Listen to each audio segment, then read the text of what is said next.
ñun ñu am projet bi. projet boobu dama ne la ñun gis nañ ci suñ bopp ne bu eggee ñun lii ñuy wane si télé beeg yooyu dina jeex. loolu ñun lañ gis ne mooy solution définitive. ndax fa ñu ko def dañoo gis ne lañ ko fa defee lañ fa am tey am nañ fa ay tali yu ñu ñàkkoon amuñu ko woon. am na ay quartiers yu inaccessible woon tey accessible nañ. ak manqué woon nañ éclairage public am nañ ko manqué woon nañ ay espace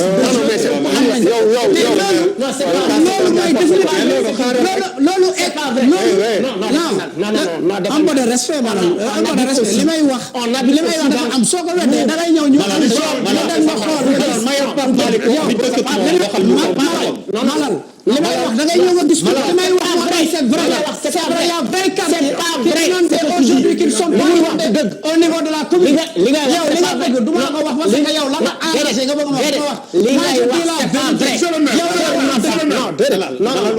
on est d'accord kii mu waxal ko boppam moo dëkk ak moom département s'il te plaît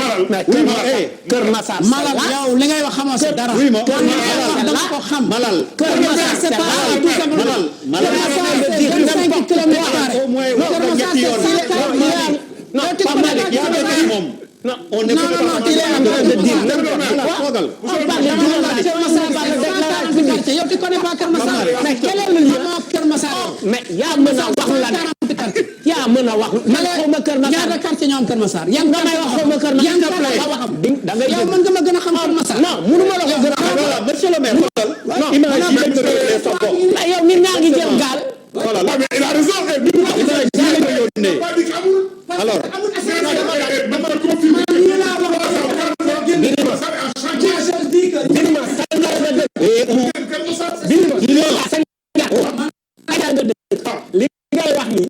li ngay wax nii def ci ndànk li ngay dugg nii def ci ndànk li ngay wax man semaine boo duggee ci man maa ngi alors monsieur le maire li ngay wax nii kenn du ko dañuy déglunte boo duggee ci Kër Massar da ngay daanu xoolal yow les gens parlent Pape Malick yow yaa dëkk ci koñ ba Kër Massar c'est ça les quartiers ont été canalisés par le projet. s'il te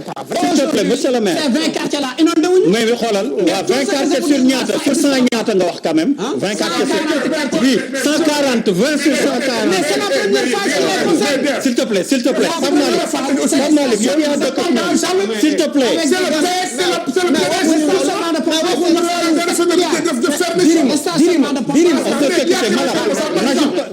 xoolal s'il te plaît Birima s'il vous plaît ñu déglu tey monsieur le maire non xaaral rek li ngay wax moom su may wax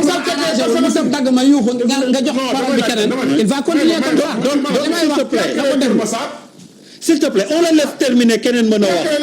voilà bàyyi Birima doo may gën di wax may ma mënu la may bu la mayoon sax non